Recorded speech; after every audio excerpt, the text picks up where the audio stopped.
I'm Charlotte Leslie and I'm the Director of CMEC. As we approach Christmas, many of us are wrestling with mixed emotions.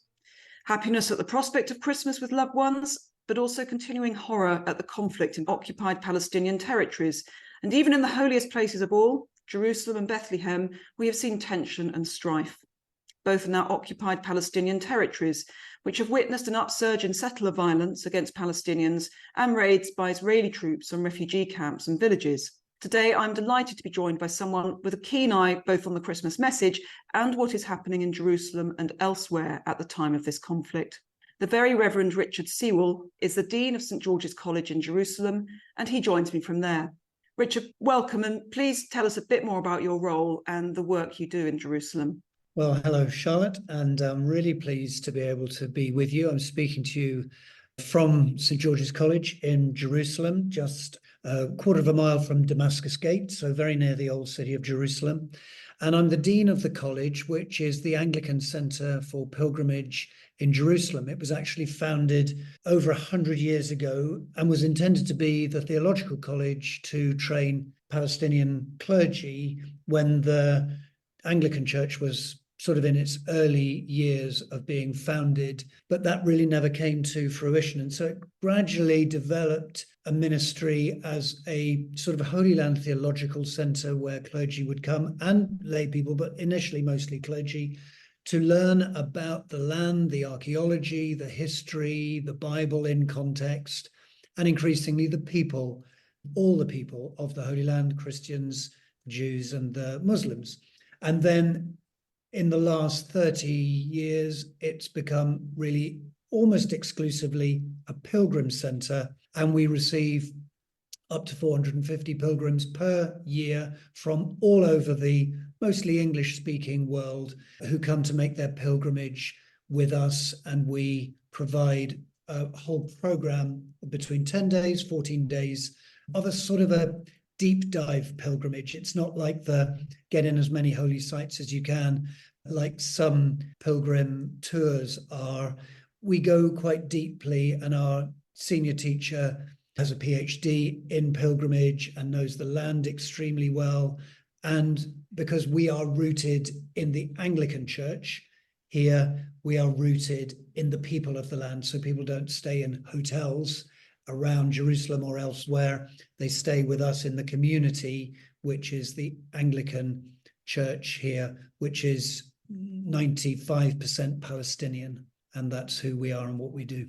So often, and very sadly, especially since this conflict has erupted since Hamas's terror attack on October the 7th, we are looking increasingly at the Jewish community and the Muslim community. And it's easy to forget that there is a significant Christian community in Jerusalem and significant Christian heritage. What's the Christian population of Jerusalem like? Is it shrinking? What's the status? Yes, it is shrinking, tragically, like so many Christian communities throughout the Middle East. In 1948, at the foundation of the State of Israel, it's estimated there were just over 20% of the whole population who were Christians. But gradually over time, that has diminished and diminished for a variety of reasons, partly because Christians have the lowest birth rate, but more significantly because Christians have sought a better life elsewhere in the world, and perhaps more than the majority Muslim community amongst Palestinians, they have had the best opportunities to move through their high level of education and through links and connections in many different parts of the world. So now we really are barely 2% of the whole population, and Anglicans obviously are a minority of that. So our diocese, which actually covers a number of countries, Lebanon, Syria, Jordan, Palestine, and Israel, we reckon probably 15 to 18,000 Anglicans in all of those countries. But even if you put all the Christians together, excluding the Messianic Christians who really have no part of us, they don't really want to be with Palestinian Christians and don't strongly identify as Christians. They're Messianic Jews. So we don't count them in our numbers. We are really a small and very vulnerable minority in many ways. Has it become harder to be a Christian in the region? It has in many ways, but in Israel, Christians have certain rights and privileges and freedoms which maybe you can't take for granted in every country, certainly not in every country of the Middle East. So there is a theoretical and in many ways a practical freedom of religion in Israel, but also Palestinians, since the founding of the nation state law, are sort of second-class citizens because their first language of Arabic is no longer treated as a formal language. It is just an additional language. And other discriminations are experienced, some quite significant. But of course, if you look at the whole land, Israel and Gaza, which is occupied by Israel, then Christians, along with all Palestinians, are experiencing an increasingly difficult, challenging, and oppressed lifestyle where their basic human rights are denied to them: freedom of movement, freedom of expression, protection under law. Homes can be demolished, you can be made homeless without recourse to legal cases in many ways. So Christians, along with Muslims, are subject to those sorts of restricted freedoms, much as those things are debated across the community, across the world, but this is our experience. There's a move generally across democracies, across Europe and America, to see more right-wing governments emerging. Is that increased pressure on being a Christian? Has that got anything to do with the tendency for governments and the Israeli government to move in that direction? What's the cause? Well, the cause is, increasing polarization, not just between Israelis and Palestinians, not just between Jews, Muslims, Christians, but within the Jewish community itself in Israel, increasing polarization, which, as you say, is reflected across the world, certainly in Europe, and the left side of politics, for instance, the Labour Party, the party of Shimon Peres and Yitzhak Rabin, has totally collapsed. This is as a result of a sort of loss of belief and hope in the peace process following the collapse of the Oslo Accords. So the politics all shifted to the right because there is no effective left. And that has opened up possibilities for an extreme right-wing form, radical right-wing, you'd almost say Jewish supremacists. And some of those now in Netanyahu's government, even before the war coalition, actually probably more so before the war coalition, incorporates people on the extreme right, racist right. Names are familiar. People know about Bezalel Smotrich and Itamar Ben-Gvir, and they are not the only ones. They are the best known of the far right. And they have pushed Netanyahu, whereas Netanyahu might previously have been seen as sort of on the strong right, now is the moderating force in his own government because he has gone into coalition with seriously worrying politicians who are pandering, who are ultimate populists and pandering to the basest instincts of Jewish people in Israel, who basically say they've had enough. They're not prepared to want to live alongside Palestinians and are looking for them to leave or to be constrained in parts of the land that Jews don't have to move into at all.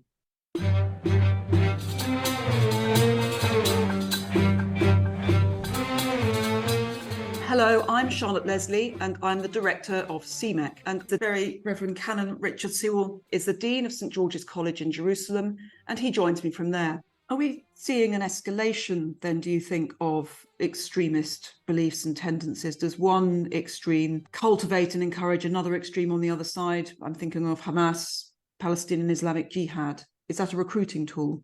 It certainly is a recruiting tool. And I think, radical Islam has a sort of trajectory of its own. We've seen that, ever since the founding of the Muslim Brotherhood in the 40s and 50s in Egypt. And then, of course, the rise of radical Islam in Iran and in other parts, more recently, the rise of ISIS. And so that is the macro picture of Islam. And of course, the Muslim communities in Israel and Palestine are not unaffected by that. But then when you add the particular dimension of the policies of the State of Israel to occupy large chunks of the land and deny fundamental human rights to Palestinians, that feeds into that narrative of a conflict-driven extreme form of Islam, which can be expressed in forms of extreme violence, of hatred, and of the destruction of anything and everything that stands in its way. But I think when you add to that the taking away of any sort of viable pathway to a better life for Palestinians, so in the collapse of the Oslo Accords, really nothing has been put in its place. And the Netanyahu government has increasingly approved massive settlement building in the West Bank. So now there are in excess of 700,000 illegal Jewish settlers in the West Bank, which creates massive tensions and day-to-day extreme difficulties for ordinary Palestinian people living in villages, living a sort of agricultural shepherding type of lifestyle, who really want to have no trouble, no fuss, no bother with anybody, but are having their olive groves ripped up, burnt out. The shepherds can be abused, shot at, sometimes killed by sort of small marauding groups of Jewish settlers who are going out to make life difficult for their neighboring Palestinian villages. So when you take away any prospect of a pathway to peace, so Hamas is Hamas in Gaza, but Fatah in the West Bank have taken a very different stance to Hamas. But Israel has not fostered that and said, look, if you take this line, which is respecting the right of the State of Israel to exist, and you're prepared to cooperate with us, there will be benefits and we can move down a line. That has not happened. You know, the Palestinians in the West Bank have barely fared any better than the Palestinians in Gaza. A little bit better. There are significant differences, but not with any realistic pathway to the idea of independence, of statehood, of living their life with those fundamental human rights being honored and respected. So that when you put all of those factors together, you are looking at the sort of narrative of Hamas being increasingly attractive to young Muslim men who don't want to put up with this sort of treatment and are looking for a narrative that gives them dignity and an optimism about the future when things will be much, much better. And that can feed a sort of extremist form of Islam. Sorry, very long answer, but you know, these things are complex and multidimensional, not simple answers, of course. And I think our listeners will probably know that explaining what leads to terror atrocities is in no way justification for them. Not at all. Looking at now, we can't escape what's happened since the terror attacks, which were horrific on October the 7th, and the response. And now daily, and because we live in a world of social media, we're seeing the most horrendous images of children, dead children being pulled out of rubble. And you know, we dread to think how many other thousands are still under that rubble. What is the effect of witnessing that trauma and that horror having on the population that you're living amongst so close to Gaza? Charlotte, when you describe those two things, you know, both events are having the most profound impact on people's day-to-day lives, their emotions, their mental well-being, their physical well-being. You know, obviously people being bombed in Gaza, I mean, that is beyond description of what they are having to endure, and what the communities and the Gaza envelope experience, the horrendous trauma of those brutal, unbelievable attacks upon those communities, and the people actually in the front line of all of that. Everybody, you know, nobody could have any question. They are profoundly traumatized, and people close to them, families, relatives, friends. But there is no one in this land who is unaffected by all of that, whether they know people personally involved or who've died or who are hostages. Everybody has a story that connects them to somebody experiencing that trauma on the Jewish side, on the Palestinian side. And so people are managing the most intense emotions. And of course, it also feeds into a history of trauma, which Jews will look back to the Holocaust for. So many Jewish people living in Israel have family who died in the gas chambers, and that is part of their personal narrative. And everybody in Palestine has stories of the Nakba, the catastrophe that affected the Palestinian communities in 1947-48 at the founding of the State of Israel. So it's both historical trauma of those stories of death and destruction, of losing home and not knowing where you're going to live and how you can build a life, so that these events bring up a sort of a historical memory of pain and trauma and absolute total fear. So the mix of all of that, and even I, who have no experience of the Holocaust, no experience of the Nakba, but I live amongst people who do feel this extraordinary intensity of emotion, where tears are never far from my eyes, takes very little to bring them to the surface, where stories, barely an hour goes by in my life when talking to my Palestinian staff, or in a restaurant or a cafe or in the street, just where I go and buy things. Something will come up all the time about the war. We can't escape it. We dream about it. We wake up to it. We see it in every moment of the news.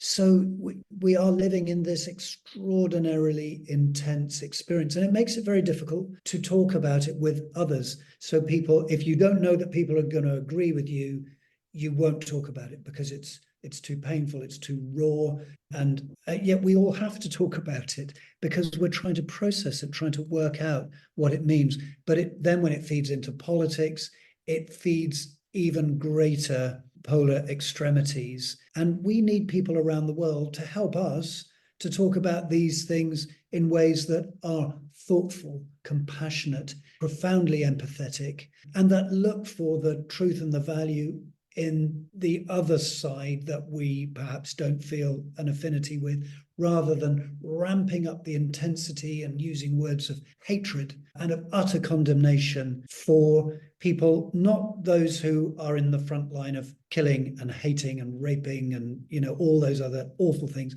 but the people on the edges of those things.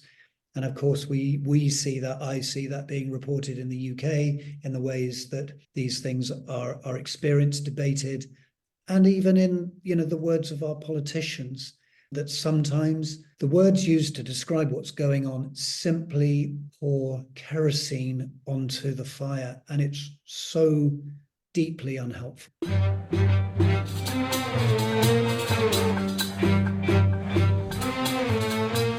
I'm Charlotte Leslie, and I'm the Director of CMEC. And the very Reverend Canon Richard Sewell is the Dean of St. George's College in Jerusalem, and he joins me from there. I think since the events of the Holocaust, Second World War, we've learned an awful lot more about trauma, about PTSD, post-traumatic stress disorder, and mental health. And it seems that from an onlooker, you've got a collection of people on both sides who are collectively suffering the same kind of trauma that an individual will suffer, with displaying similar symptoms of PTSD. Is that a fair analysis? And do you think there's more that politicians can do to take what we know about psychological healing, treatment for PTSD, understanding of the condition, and apply that to geopolitical issues?